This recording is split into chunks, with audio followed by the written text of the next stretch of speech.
Hey everybody, once again it is dark and I'm just getting started on the video. Today I got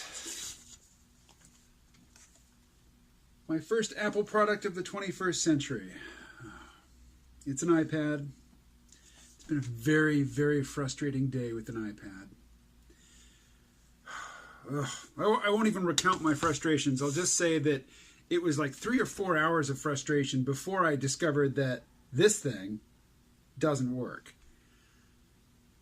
I'll get it to pair with the iPad, but it won't make any marks. I have downloaded Procreate. The reason that I got the iPad was so that I could use Procreate, and this pencil just is not, it just gives no indication whatsoever that it works. It won't make a mark. It won't act as a pointer. Just useless. So if I can't draw with it, the iPad is of absolutely no use to me, and I'm going to have to go through all the trouble of sending it back. So I don't follow astrology, but typically when all the tech is going wrong, I'm told that Mercury is in retrograde. Is Mercury in retrograde right now? I don't know. Went to the store today, loaded up on supplies for Snowmageddon. Snowmageddon so far is pretty much a dud. I mean, it's cold, but it's been cold forever. Not much snow. Although there is a snowplow out there scraping away. Can you hear that? Anyway. I have been responding to conspiracy theorists, peak oil doomers, and antinatalists, and to some extent, I have been a member of each of those camps. Not so much the conspiracy thing outside of peak oil, and a little bit of 9/11, but I'm certainly no truther. I'm not losing any sleep over 9/11 here 16 years later, or 18 years later. Good gosh, time does fly. And I'm not losing any sleep over peak oil or antinatalism either. It's just that, I tried to give antinatalism a fair shake in a couple of videos, and, I suppose I could just take down those videos. They're the videos that gets me, the most incoming traffic.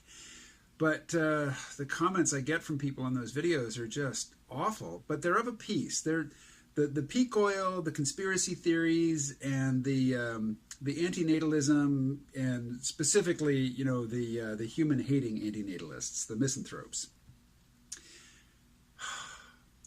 I will explain something in great detail. I will lay out a range of views and describe each of them.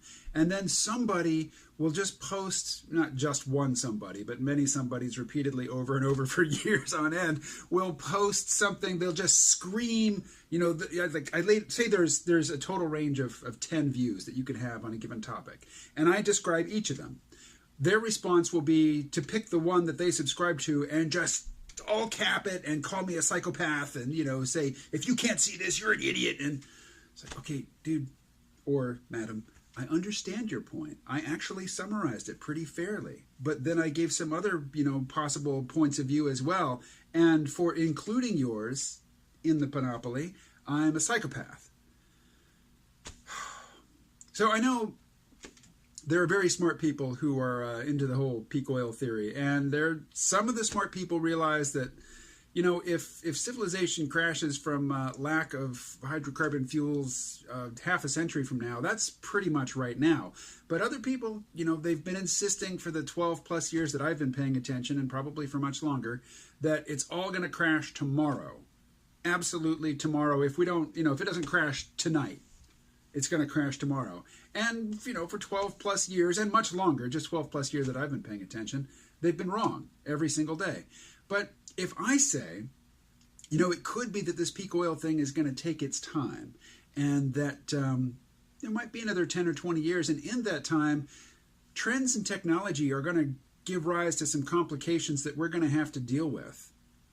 If I say we are going to encounter new types of difficulties that we have to deal with, I get called a techno-utopian, a techno-narcissist, and a variety of other names which, in the peak oil communities is considered to, these are terms of abuse, to be called an optimist or to be called a utopian. and put techno in front of it, and it's the worst.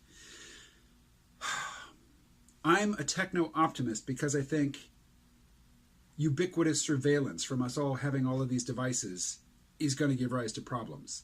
If I had said back in, say, 2010 that the 2016 election cycle would get really weird because of all the fake news distributed by social media and everybody reading stuff all the time on their cell phones, deluged with so much incoming information that they don't have time to process it properly, and that people have totally gotten out of any habit they might have had at one time of fact-checking or verifying something that panders to their point of view. If it sounds like it supports their point of view, if it sounds like it's a blow struck for their team, it seems like a lot of people just don't care if it's true. They just don't care. But I think a lot of people vaguely do care about truth, but they've just completely lost touch with the methods for fact-checking, the methods for reality testing, for figuring out if this thing, which you want to be true and which would make you feel good if you thought it was true, is it true? Is there anything we can look for? If the truth of this thing implies some observation, and we can see that observation hasn't been borne out, I mean, that's a sort of reality testing. And it just seems to be less popular than ever before. And I'm sure that peak oil people and antinatalists and some conspiracy theorists are probably more rational and more in touch with, workable epistemological methodologies than the vast majority of the people out in the population. But these are the groups that I hear from all the time.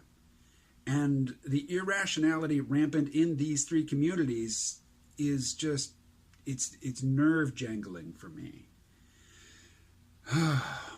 And if I've committed to, getting on this thing and making a video every day, well, the thing that frustrates me is the thing you're going to hear about if you choose to keep, coming back for this stuff. I had hoped to get into a different sort of video making with the iPad and, with Procreate and other tools. I want to, I can draw. I mean, not just little stick figures, but I've spent a lot of time learning how to draw. I would like to incorporate that into these YouTube videos as I see other YouTubers doing. And, I'm just struggling with the tools so far. I really want to bring that to you, though. I mean, not so much you, because I don't know who's watching this. I don't know who you are. I know who some of you are. I mean, I have some names and faces in mind of people who are likely to see these videos at one point or another.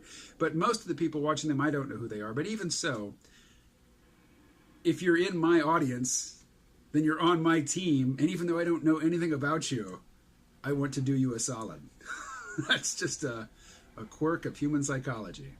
If I'm on, team R squared and you're on team YPK28497, well, you must die, because our teams are in opposition and I know nothing about you. I don't even know if you exist. But if you're on that team,